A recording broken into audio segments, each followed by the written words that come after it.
स्वागत है आप सभी का कंटिन्यू अपडेट्स में। साथियों, यूपी ट्रिपल एस सी पेट आज सुबह की शिफ्ट में जो आपका एग्ज़ाम हुआ है उसके सभी 100 क्वेश्चन को हम डिस्कस करने जा रहे हैं। अगर आप एग्ज़ाम दे चुके हैं तो आप अपने आंसर का मिलान ज़रूर कर लें। यहाँ पर हम आपको 100 क्वेश्चन के सही सही आंसर आपको बताने जा रहे हैं और आने वाली शिफ्टों में अगर आपका एग्ज़ाम है तब भी आप इस वीडियो को ज़रूर देखें ताकि आपको पता चल सके कि किस टाइप के क्वेश्चन एग्ज़ाम में पूछे जा रहे हैं।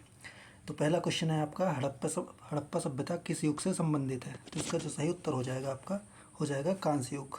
सी ऑप्शन आपका यहाँ पे करेक्ट हो जाएगा। अगला क्वेश्चन है आपका कि पुणे में आयोजित उद्यमिता विकास सम्मेलन 2025 का विषय क्या था? तो इसका सही उत्तर हो जाएगा आपका ए नंबर, उद्यमियों को सशक्त बनाना, पशुधन अर्थशास्त्र में बदलाव लाना। ये आपका करेक्ट आंसर हो जाएगा। चलते हैं अगले क्वेश्चन की तरफ। अगला क्वेश्चन है आपका कि विश्व उपभोक्ता अधिकार दिवस कब मनाया जाता है?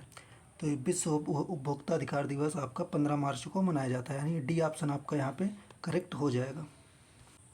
हम आपको बता दें कि अगर आपका क्वेश्चन पेपर किसी और कोड का रहा होगा तो आपके क्वेश्चन और उसके जो ऑप्शंस हैं वो आगे पीछे हो सकते हैं, आप उसी हिसाब से उसका मिलान कर लीजिएगा।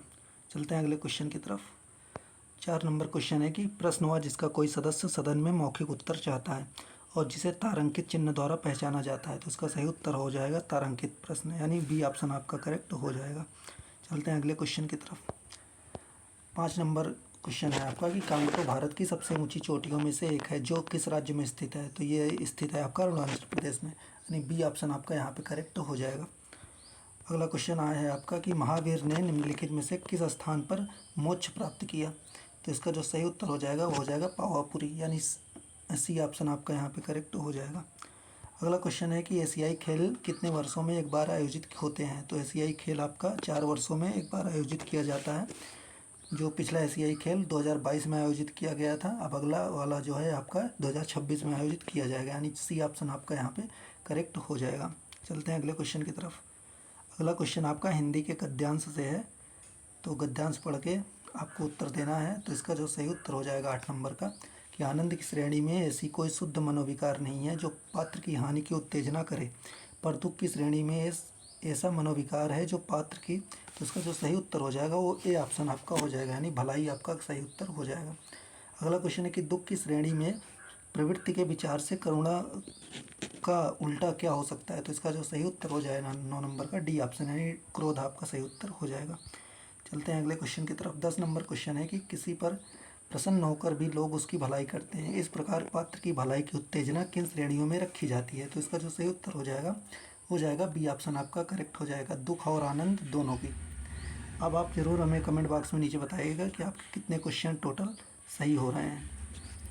आगे है कि करुणा जिसके प्रति उत्पन्न होती है उसके लिए क्या किया जाता है? तो इसका जो सही उत्तर हो जाएगा ए ऑप्शन हो जाएगा, उसकी भलाई का उद्योग किया जाता है। अगला क्वेश्चन है कि किसकी प्राप्ति के लिए पात्र में दुख के अतिरिक्त और किसी विशेषता की अपेक्षा नहीं होती है? तो इसका जो सही उत्तर हो जाएगा सी ऑप्शन, यानी करुणा आपका सही उत्तर हो जाएगा। चलते हैं अगला क्वेश्चन की तरफ। अगला क्वेश्चन में आपका गद्यांश से संबंधित है, यानी 13 नंबर से 17 नंबर क्वेश्चन आपका गद्यांश से है, तो उसको भी देख लेते हैं। तो 13 नंबर है कि कालिदास ने क्या कहा था? तो इसका जो सही उत्तर हो जाएगा वो हो जाएगा बी ऑप्शन, सब पुराने अच्छे ही नहीं होते, सब नए खराब ही नहीं होते। तो बी ऑप्शन आपका यहाँ पे करेक्ट हो जाएगा। चलते हैं अगले क्वेश्चन की तरफ। 14 नंबर क्वेश्चन क्या है कि लेखक जी को प्राण विज्ञानियों की कौन सी बात याद आती है? तो इसका जो सही उत्तर हो जाएगा सी ऑप्शन आपका यहाँ पे करेक्ट हो जाएगा, सहजात वृत्ति अनजानी स्मृतियों का ही नाम है, यानी सी ऑप्शन आपका करेक्ट हो जाएगा। अगला क्वेश्चन है 15 नंबर, मनुष्य ने अपनी आज़ादी के जितने भी नामकरण किए हैं, स्वतंत्रता, स्वराज्य, स्वाधीनता, उन सब में कि मतलब किसका बंधन अवश्य रखा? तो इसका सही उत्तर हो जाएगा आपका स्व, ए ऑप्शन आपका करेक्ट हो जाएगा। अगला क्वेश्चन है कि मरे बच्चे को गोद में दबाए रहने वाली खाली स्थान फिर मनुष्य का आदर्श नहीं बन सकती है। तो इसका जो सही उत्तर हो जाएगा डी ऑप्शन, यानी बंदरिया, डी ऑप्शन आपका करेक्ट हो जाएगा। अगला क्वेश्चन है कि लेखक जी कभी कभी क्या सोचने लगते हैं? तो इसका जो सही उत्तर हो जाएगा बी ऑप्शन, अंग्रेजों की अनुवर्तिता करने के बाद भी भारतवर्ष इंडिपेंडेंस को अधीनता क्यों नहीं कह सका, यानी बी ऑप्शन आपका यहाँ पे करेक्ट हो जाएगा। चलते हैं अगले क्वेश्चन की तरफ। 18 नंबर क्वेश्चन है कि जो विशेषण, अब व्याकरण के क्वेश्चन है आपके, कि जो विशेषण अपने विशेष की मात्रा या परिमाण के विषय में ज्ञान कराए उसे क्या कहते हैं? उसे हम परिमाणवाचक विशेषण कहते हैं, यानी ए ऑप्शन आपका करेक्ट हो जाएगा। अगला क्वेश्चन है कि चैत तद्भव शब्द है तो उसका तत्सम शब्द क्या है? हिंदू नववर्ष में की शुरुआत जो होती है वो चैत महीने से होती है, जिसे जो एक तद्भव शब्द है जिसका तत्सम शब्द हो जाएगा आपका चैत्र, यानी डी ऑप्शन आपका करेक्ट हो जाएगा। अगला क्वेश्चन है कि आदान का विलोम शब्द क्या है, तो आदान का विलोम शब्द प्रदान हो जाएगा, यानी आदान प्रदान होता है, आपने सुना ही होगा, यानी सी ऑप्शन आपका करेक्ट हो जाएगा। अगला क्वेश्चन है कि समय की पहचान सिया राम शरण गुप्त जी की कविता है जिसमें वो किसके महत्व के बारे में बताते हैं, तो उसमें वो समय के महत्व के बारे में बताते हैं, यानी बी ऑप्शन आपका करेक्ट हो जाएगा। चलते हैं अगले क्वेश्चन की तरफ। 21 नंबर क्वेश्चन हो गया। 22 नंबर मुहावरा है कि आंखें दिखाना मुहावरे का सही अर्थ क्या है, तो इसका जो सही अर्थ हो जाएगा गुस्से में देखना, बी ऑप्शन आपका यहाँ पे करेक्ट हो जाएगा। अगला क्वेश्चन है कि बुद्ध ने किस उम्र में परिनिर्वाण अंतिम मुक्ति प्राप्त की, तो इसका जो सही उत्तर हो जाएगा आपका 80 वर्ष, यानी डी ऑप्शन आपका करेक्ट हो जाएगा। अगला क्वेश्चन है कि जनवरी 2025 में कौन सा देश आधिकारिक तौर पर ब्रिक्स समूह का 10वां पूर्ण देश सदस्य बना, तो ये बना आपका इंडोनेशिया, यानी सी ऑप्शन आपका करेक्ट हो जाएगा। चलते हैं अगले क्वेश्चन की तरफ। अगला क्वेश्चन है कि एक सामाजिक घटना जिसमें समाज का एक वर्ग अपने जीवन की मूलभूत आवश्यकताओं को भी पूरा करने में असमर्थ होता है, उसे हम क्या कहेंगे, उसे तो हम गरीबी कह सकते हैं, यानी बी ऑप्शन आपका करेक्ट हो जाएगा। अगला क्वेश्चन है कि भारतीय संविधान के किस अनुच्छेद के अनुसार संघ की कार्यकारी शक्ति राष्ट्रपति में निहित होगी, तो इसका जो सही उत्तर हो जाएगा वो हो जाएगा आपका डी ऑप्शन अनुच्छेद 53, यानी अनुच्छेद 53। चलते हैं अगले क्वेश्चन की तरफ। 27 नंबर क्वेश्चन है कि किस औद्योगिक नीति प्रस्ताव ने सार्वजनिक क्षेत्र को भारतीय अर्थव्यवस्था में एक रणनीतिक भूमिका प्रदान की, तो इसका जो सही उत्तर हो जाएगा वो हो जाएगा आपका 27 नंबर का डी ऑप्शन, यानी औद्योगिक नीति प्रस्ताव 1956 आपका करेक्ट आंसर हो जाएगा। चलते हैं अगले क्वेश्चन की तरफ। अगला क्वेश्चन है कि पूर्व अमेरिकी राष्ट्रपति जिमी कार्टर का 100 वर्ष की आयु में किस तिथि को निधन हो गया है, इसमें आपसे तिथि पूछ लिया गया है, तो इसका जो सही तिथि होगी आपकी सी ऑप्शन आपका करेक्ट हो जाएगा, 29 दिसंबर 2024 आपका सही उत्तर हो जाएगा। चलते हैं अगले क्वेश्चन की तरफ। अगला क्वेश्चन है कि पुरुष सूक्त जो 4 वर्णों की उत्पत्ति की व्याख्या करता है किस वैदिक ग्रंथ में पाया जाता है, तो इसका जो सही उत्तर हो जाएगा 29 नंबर का डी ऑप्शन हो जाएगा, ऋग्वेद आपका सही उत्तर हो जाएगा। चलते हैं अगले क्वेश्चन के 30 नंबर आपका क्वेश्चन मैथ से है, तो मैथ का इसका सही उत्तर हो जाएगा आपका सी ऑप्शन आपका यहाँ करेक्ट हो जाएगा। इसको जब आप सॉल्व करेंगे तो आप तो 0.172 आपका सही उत्तर हो जाएगा। चलते हैं अगला क्वेश्चन आपका डीआई से संबंधित है, तो डीआई में आपको सॉल्व करना है, तो इसका हम डायरेक्ट आपको आंसर बता देते हैं। तो 31 नंबर का आपका सही उत्तर हो जाएगा, यानी इसमें पूछा है कि डी में मार्केटिंग विभाग के कर्मचारियों में पुरुष और महिला की कुल संख्या का अनुपात, तो इसका जो सही उत्तर हो जाएगा ए ऑप्शन, यानी 6:1, यानी 6:1 आपका पहला ऑप्शन सही हो जाएगा। चलते हैं अगले क्वेश्चन की तरफ। 32 नंबर क्वेश्चन है कि सभी कंपनियों में पुरुष कर्मचारियों की औसत संख्या क्या है, तो इसका सही उत्तर हो जाएगा आपका सी ऑप्शन, यानी 1500 आपका सही उत्तर हो जाएगा।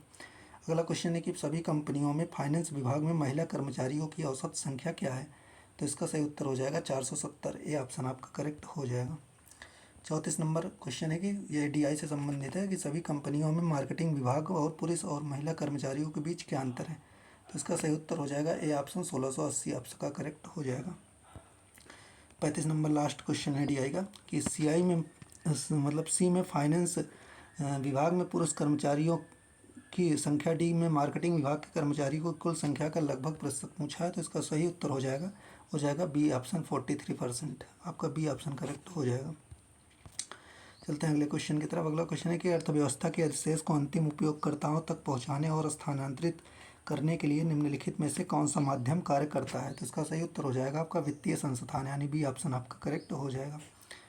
चलते हैं अगले क्वेश्चन की तरफ। 37 नंबर क्वेश्चन है कि 15 जनवरी 2025 को नई दिल्ली में आयोजित एक समारोह में राष्ट्रपति थर्मन षणमुगरत्नम द्वारा सिंगापुर के मानद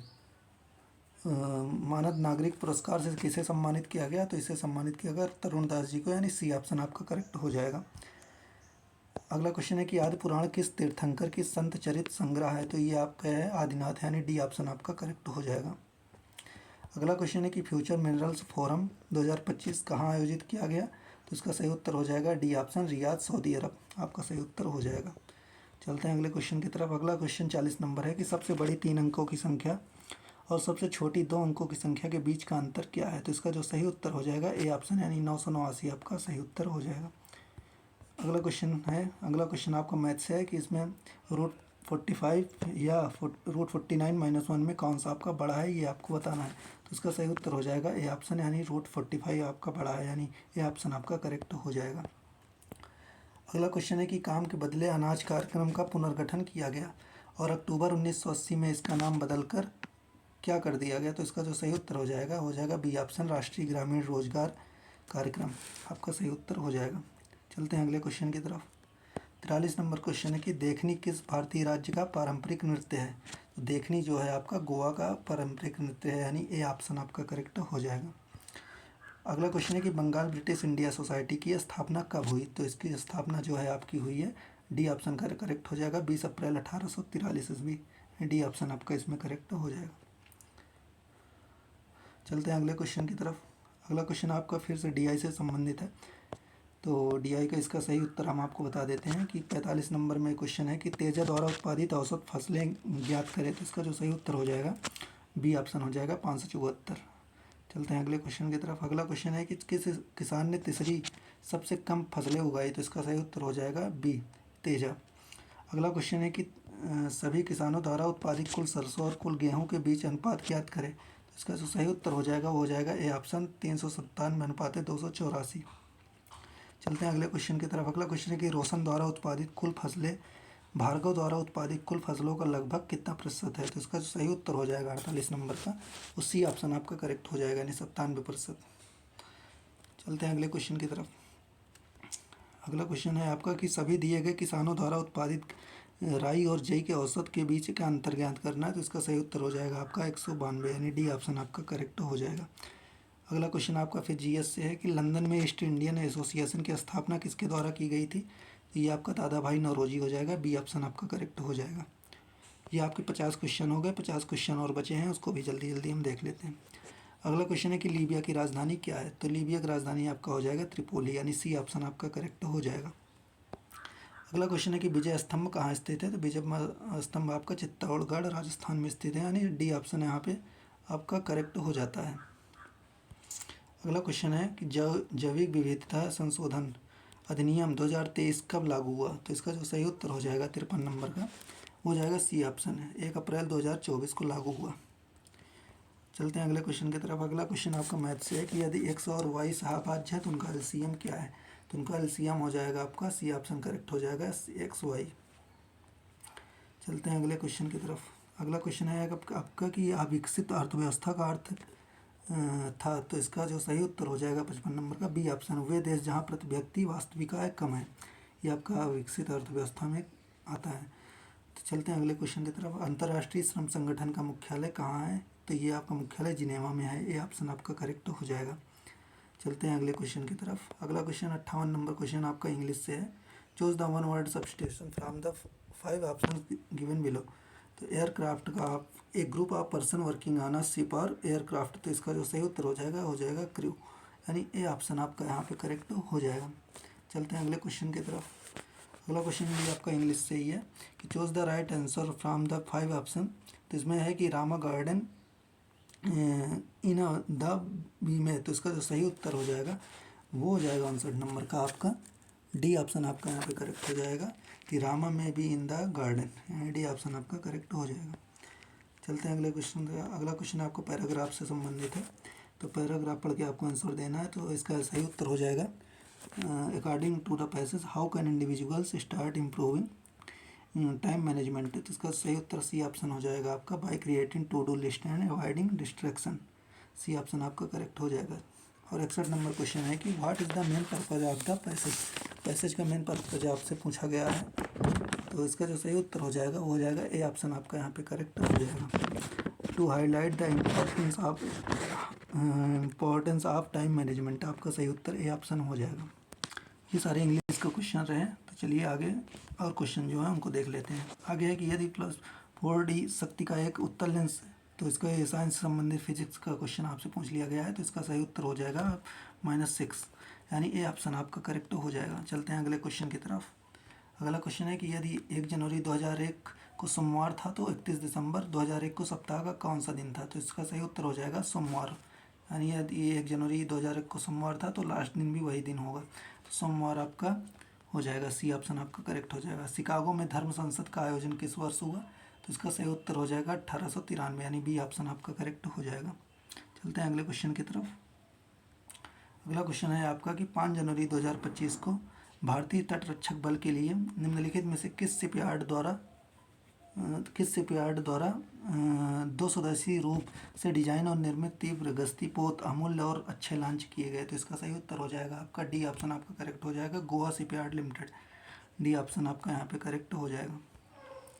अगला क्वेश्चन है कि डीटीएम के किस चरण में सबसे तेज जनसंख्या वृद्धि देखी जाती है? तो ये आपका चरण 2 हो जाएगा, ये ऑप्शन आपका करेक्ट हो जाएगा। चलते हैं अगले क्वेश्चन की तरफ। अगला क्वेश्चन है कि एक पुरुष का परिचय देते हुए एक महिला ने कहा उसकी माँ मेरे पिता की इकलौती बेटी है।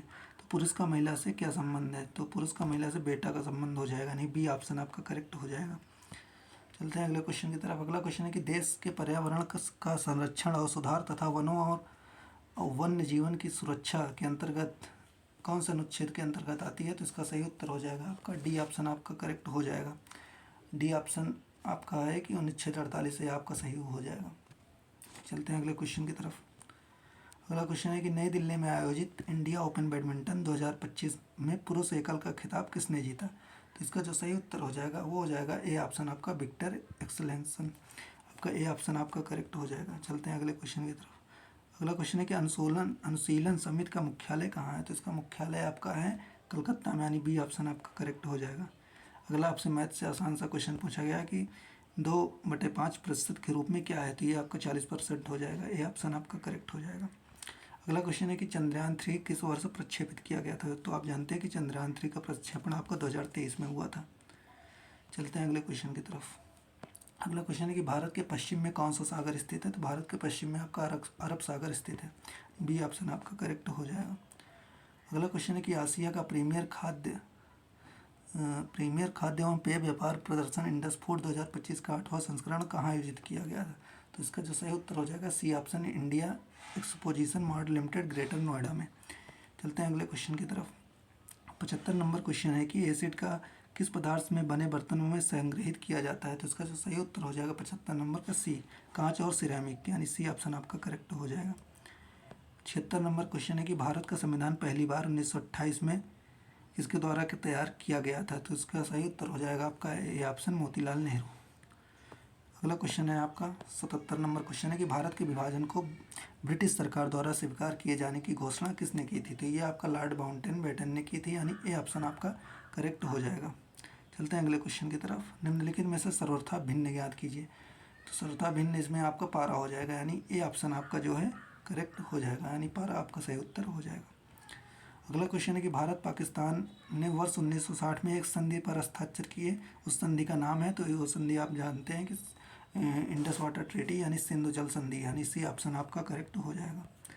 चलते हैं 80 नंबर क्वेश्चन। 80 नंबर का क्वेश्चन आपका फिर से डीआई से संबंधित है, तो ये आपका तीसरा डीआई का क्वेश्चन है। तो इसके सारे आंसर हम आपको बता देते हैं कि मई में निर्मित व्हील कुर्सियों की संख्या और जनवरी में निर्मित ऑफिस कुर्सियों की संख्या का अनुपात ज्ञात करना है। तो इसका सही उत्तर हो जाएगा आपका बी ऑप्शन आपका करेक्ट हो जाएगा। चलते हैं अगले क्वेश्चन की तरफ। अगला क्वेश्चन है कि जनवरी में निर्मित कुल कुर्सियों में 20% कुर्सियाँ नहीं बिकी। यदि जनवरी में नहीं बिकी गई ऑफिस कुर्सियों की संख्या और व्हील कुर्सियों की संख्या का अनुपात 5:4 है, तो जनवरी में बेची गई व्हील कुर्सियों की संख्या ज्ञात करनी है। तो इसका सही उत्तर हो जाएगा आपका डी ऑप्शन आपका करेक्ट हो जाएगा, 780। चलते हैं अगले क्वेश्चन की तरफ। 82 नंबर क्वेश्चन है कि अप्रैल में निर्मित ऑफिस कुर्सियों की संख्या फरवरी और अप्रैल में निर्मित कुर्सियों की संख्या की कुल संख्या के बीच का अंतर प्रतिशत पूछ रहा है। तो इसका सही उत्तर हो जाएगा 82 नंबर का डी ऑप्शन आपका यहाँ पे करेक्ट हो जाएगा, यानी 50%। अगला क्वेश्चन है कि यदि जून में निर्मित व्हील कुर्सियों की संख्या मार्च में निर्मित व्हील कुर्सियों की संख्या का 5/8 है और मार्च और जून में निर्मित ऑफिस कुर्सियों की संख्या का अनुपात 5:3 है, तो जून में निर्मित कुर्सियों की कुल संख्या ज्ञात करनी है। तो इसका जो सही उत्तर हो जाएगा 83 नंबर का ए ऑप्शन आपका करेक्ट हो जाएगा, 550। अगला क्वेश्चन है आपका कि फरवरी में निर्मित व्हील कुर्सियों की संख्या और अप्रैल में निर्मित व्हील कुर्सियों की संख्या के बीच का अंतर ज्ञात करना है। तो इसका जो सही उत्तर हो जाएगा सी ऑप्शन आपका करेक्ट हो जाएगा, 450। अब 85 नंबर क्वेश्चन आपका साइंस से संबंधित है कि हवा में कौन सी अम्लीय गैस वर्षा के पानी में घुलकर कार्बोनिक एसिड जो है H2CO3 बनाती है। तो इसका सही उत्तर हो जाएगा 85 नंबर का सी ऑप्शन। कार्बन मोनोऑक्साइड और कार्बन डाइऑक्साइड दोनों गैस होती हैं, तो इसमें कार्बन डाइऑक्साइड आपका ऑप्शन में दिया गया है, तो यही आपका सही हो जाएगा, सी ऑप्शन आपका करेक्ट हो जाएगा। अगला क्वेश्चन है कि विश्व की सबसे लंबी नदी कौन सी है? तो आप जानते हैं विश्व की सबसे लंबी नदी नील नदी है, यानी डी ऑप्शन आपका करेक्ट हो जाएगा। 87 नंबर क्वेश्चन है रीजनिंग से कि मुकेश अगर सुरेश से लंबा है लेकिन राकेश हरीश से लंबा है लेकिन अमर से छोटा है, तो उनमें से सबसे छोटा कौन सा है? तो इसका जो सही उत्तर हो जाएगा निर्धारित नहीं किया जा सकता, यानी डी ऑप्शन आपका करेक्ट हो जाएगा। 88 नंबर क्वेश्चन है कि निर्वात में प्रकाश की गति और माध्यम में प्रकाश की गति के अनुपात को माध्यम का क्या कहा जाता है? तो माध्यम का अपवर्तनांक कहा जाता है, यानी सी ऑप्शन आपका करेक्ट हो जाएगा। आपके 88 क्वेश्चन कंप्लीट हो गए। 89 क्वेश्चन की तरफ चलते हैं। 89 क्वेश्चन है कि दिसंबर 2024 में किस संगठन ने SAFE secure, affordable, flexible and efficient accommodation विनिर्माण विकास के लिए श्रमिक आवास शीर्षक से रिपोर्ट जारी की? तो इसका सही उत्तर हो जाएगा और डी ऑप्शन हो जाएगा आपका नीति आयोग ने। नीति का आयोग का फुल फॉर्म होता है national institution for transforming India, यानी डी ऑप्शन आपका करेक्ट हो जाएगा। 90 नंबर क्वेश्चन है कि निम्न भूजल भंडारण से किस प्रकार की चट्टान संरचना सबसे अधिक जुड़ी हुई है? तो इसका जो सही उत्तर हो जाएगा डी ऑप्शन हो जाएगा, चूना पत्थर संरचना है। चलते हैं अगले क्वेश्चन की तरफ। अगला क्वेश्चन है आपका फिर DI से संबंधित है, तो डी इसका सही उत्तर हम आपको बता देते हैं कि डाइनिंग टेबल और बुक रैक के अंकित मूल्यों का औसत ज्ञात करनी है। तो इसमें औसत ज्ञात करने, इसका जो सही उत्तर हो जाएगा वो हो जाएगा आपका ए ऑप्शन आपका करेक्ट हो जाएगा, यानी 8500। चलते हैं 92 नंबर क्वेश्चन की तरफ। यदि कंप्यूटर का अंकित मूल्य उसके क्रय मूल्य से 20% अधिक है, दुकानदार कंप्यूटर के अंकित मूल्य पर 15% की छूट देता है, तो कंप्यूटर का लाभ प्रतिशत ज्ञात करना है। तो इसका जो सही उत्तर हो जाएगा डी ऑप्शन है आपका 2% आपका सही उत्तर हो जाएगा। अगला क्वेश्चन है आपका डाइनिंग टेबल का विक्रय मूल्य और अंकित मूल्य 4:5 है। यदि दुकानदार को 25% का लाभ मिलता है तो डाइनिंग टेबल का क्रय मूल्य ज्ञात करिए। तो इसका जो सही उत्तर हो जाएगा वो हो जाएगा सी ऑप्शन आपका करेक्ट हो जाएगा। चलते हैं अगले क्वेश्चन की तरफ। अगला क्वेश्चन है 94 नंबर DI का लास्ट क्वेश्चन है कि यदि सेल फोन के क्रय मूल्य और अंकित मूल्य का अनुपात 3:4 है और दुकानदार द्वारा अर्जित लाभ 1200 रुपये है, तो दुकानदार द्वारा दी जाने वाली छूट ज्ञात करनी है। तो इसका जो सही उत्तर हो जाएगा बी ऑप्शन आपका यहाँ पे करेक्ट हो जाएगा, नहीं 800 रुपये आपका सही उत्तर हो जाएगा। अगला क्वेश्चन आपका है कि स्मार्ट वॉच और बुक रैक का विक्रय मूल्य 4:5 के अनुपात में है और स्मार्ट वॉच का क्रय मूल्य 4800 रुपये है। यदि दुकानदार को स्मार्ट वॉच पर उसके अंकित मूल्य का 10% लाभ मिलता है, तो दुकानदार द्वारा बुक रैक पर दी जाने वाली सब छूट ज्ञात करनी है। तो इसका जो सही उत्तर हो जाएगा 95 क्वेश्चन का नंबर का कि डी ऑप्शन आपका यहाँ पे करेक्ट हो जाएगा 250 रुपये। चलते हैं अगले क्वेश्चन की तरफ। अगला क्वेश्चन आपका GS से कि बाह्य एवं आंतरिक आपातकाल के दौरान लागू होता है, इसका सही उत्तर हो जाएगा अनुच्छेद 359। अगला क्वेश्चन है कि 45 छात्रों की कक्षा में आयुष का रैंक ऊपर से 15 है, तो नीचे से आयुष का रैंक क्या होगा? तो इसका जो सही उत्तर हो जाएगा वो हो जाएगा आपका 31 नंबर से, यानी सी ऑप्शन आपका जो है सही हो जाएगा। अगला क्वेश्चन है आपका 98 नंबर कि भारत के राज्यसभा के पदेन अध्यक्ष कौन होता है? तो राज्यसभा का पदेन अध्यक्ष आपका उपराष्ट्रपति होता है, यानी ये ऑप्शन आपका करेक्ट हो जाएगा। अगला क्वेश्चन है कि ऊँट अपने वसा को मतलब शरीर के कौन से अंग में जमा करता है? तो ये आपका हम्प में जमा करता है, डी ऑप्शन आपका करेक्ट हो जाएगा। लास्ट क्वेश्चन है आपका गुड़हल के पौधे का फूल है, तो गुड़हल के पौधे का फूल आपका उभयलिंगी होता है, यानी बी ऑप्शन आपका करेक्ट हो जाएगा। ये रहे आपके आज पहली शिफ्ट में पूछे गए सभी 100 क्वेश्चन। आपके कितने क्वेश्चन जो है सही हो रहे हैं आप हमें नीचे कमेंट बॉक्स में ज़रूर बता सकते हैं। आने वाली शिफ्टों के भी आंसर की हम आपको ज़रूर बताएंगे। अगर आपका एग्ज़ाम कल है तो आप ज़रूर इन सभी क्वेश्चन का एनालिसिस कीजिए, ताकि आपको पैटर्न पता चल सके कि कहाँ से किस टॉपिक से ज़्यादा प्रश्न पूछे जा रहे हैं। और कोई भी क्वेश्चन का आंसर बताने में अगर हमसे गलती हुई हो तो आप नीचे कमेंट बॉक्स में उसे हमें ज़रूर सही आंसर उसका बता सकते हैं। मिलते हैं हम आपसे नेक्स्ट वीडियो में, तब तक के लिए नमस्कार।